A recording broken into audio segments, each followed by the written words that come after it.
అతను ఏదో చేశాడు, ఏదో అన్నాడు. ఇక్కడ మేము ఉంటాం, హాస్పిటల్లో మేమే ఉంటాం, పోలీస్ స్టేషన్లో మేమే ఉంటాం, మిమ్మల్ని తరుముకుంటూ కూడా మేమే ఉంటాం అన్నాడు. ఈ 3 ఏళ్ళు మేము ఉంటాం, ఆ విషయం మర్చిపోయినట్టున్నాడు. ఈ 3 ఏళ్ళు మేము ఉంటాం కదా, తర్వాత నువ్వు మీ అత్త ఆర్డర్ చూసుకోండి. 100 కోట్లు కాజేశారు మీరిద్దరు జైల్లో ఉంటారు. మళ్ళా మేము ఏమంటాం చెప్తాం. సిద్ధార్థ రెడ్డి ఒక పేటీఎం కాడండి, అతని గురించి మాట్లాడదు.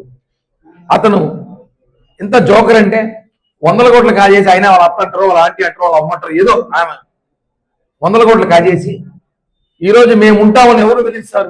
మీరు రావాలి కదా. ఈ 3 ఏళ్ళైతే మేము ఉంటాం కదా, మమ్మల్ని కాదని మేము రావాలి కదా. మీరు వచ్చినాక మాట్లాడదాం, సిద్ధార్థ రెడ్డి కానీ ఇంకో రెడ్డి కానీ.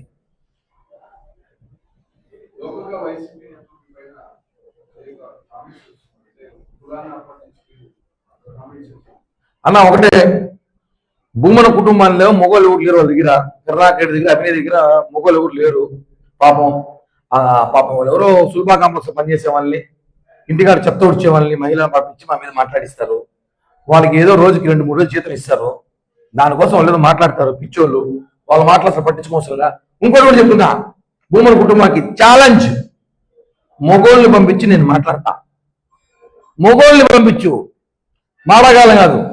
అలాగే పాకీజా పనులు చేసేవాళ్ళు, సుల్భా కాంప్లెక్స్ లో పనిచేసేవాళ్ళు, ఇంటికాడ చెత్త ఊడ్చేవాళ్ళు, మీ ఇంట్లో మీ బంధువుల్లో సామాన్లు కడిగే వాళ్ళు పంపిస్తే మాత్రం నేను మాట్లాడను. భూమన కొడుకురండి, లేదా మీ అనుచరులు ఎవరైనా పవర్ఫుల్ గా మాట్లాడు పంపించండి, తుప్పాసుగాలు కాకుండా. నేను ఆన్సర్ చెప్తా. ఎట్లా భూమన కుటుంబాన్ని తిట్టాలంటే కులం కార్డు చేసుకొచ్చి తిట్టాలా? జగన్ తిట్టాలంటే ఈ కులమే తిట్టాలా? పలానా కులం తిట్టకూడదు రూల్ ఏమి ఉందా చట్టంలో? చెప్తున్నా, నన్ను ఎవరైతే మాట్లాడుతూ నాకు అన్ని తెలుస్తున్నా, చూస్తున్నా. కౌంట్ డౌన్ స్టార్ట్ చేసుకోండి, త్వరలో ఆట ఉంటుంది మీకు కూడా. థ్యాంక్ యూ అన్న.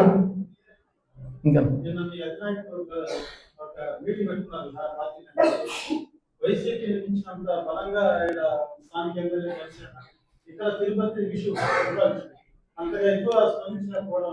అలా ఒకటన్నా, లడ్డూ విషయం మీద మా వాళ్ళు కొంతమంది మాట్లాడుకోవడం బాధాకర విషయం. పవన్ కళ్యాణ్ స్పందించిన అవసరమే, కానీ దాన్ని ఎక్కువ రాజకీయం కూడా చేయకూడదు అనుకున్నాను కాబట్టి మేము ఎక్కువ మాట్లాడలేదు. తిరుపతిలో మేము మాట్లాడుతుంటే మేము స్థానికంగా ఉన్నాం.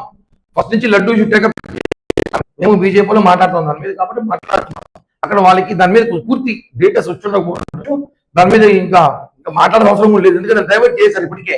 ఇప్పటికే కాపు బ్రాండ్ తీసుకొచ్చి, కాపు నేత అవి ఇవి తీసుకొచ్చారు. కాబట్టి దాని మీద పవన్ కళ్యాణ్ గారు మాట్లాడి నన్ను బాగా అర్థం చేసుకున్నారు. అది కూడా ఖచ్చితంగా చెప్తున్నాం. లడ్డూ విషయాన్ని రాజకీయం చేయకూడదని చాలా మంది నాయకులు మాట్లాడారు. కానీ కళ్యాణ్ గారు చెప్పిన తర్వాత ఇప్పటికే రాష్ట్రం అంతా కూడా ప్రెస్ మీట్లు మొదలయ్యాయని చెప్పి కూడా ఏదన్నా కుల రాజకీయాలు ఈ రాష్ట్రంలో పనికిరావన్నా. ఆ రోజులు అయిపోయాయి. కుల రాజకీయాలు చేయడానికి మళ్ళీ వైసీపీ హిందువులు గొడవ పెట్టాడు హైదరాబాద్ లో. ఈ రోజు ఈయన కాపులకి, కమ్మలకి, బీసీలు గొడవ పెట్టాలని చెప్పి అమ్మడు రాము నోటి దోలు తాగి మమ్మల్ని తిట్టాడు, తాగుపోతాడు చెప్తాను. నేను ఎక్కువ మాట్లాడితే మమ్మల్ని అంటాడు కాపులు తాగుపోతాడంట, మటన్ తినేసి నిద్రపోతాడంట. ఈయనేం చేస్తున్నాడు ఇప్పుడు? కాపు నేత అంట. నువ్వు వచ్చింది పోస్టర్ చూస్తే రాష్ట్రాలందరికీ వైసీపీ నేత కాదంట, కాపు నేత అయినా. ఇవన్నీ కూడా మాట్లాడాల్సిన అవసరం ఉంది. ధన్యవాదాలు. Thank you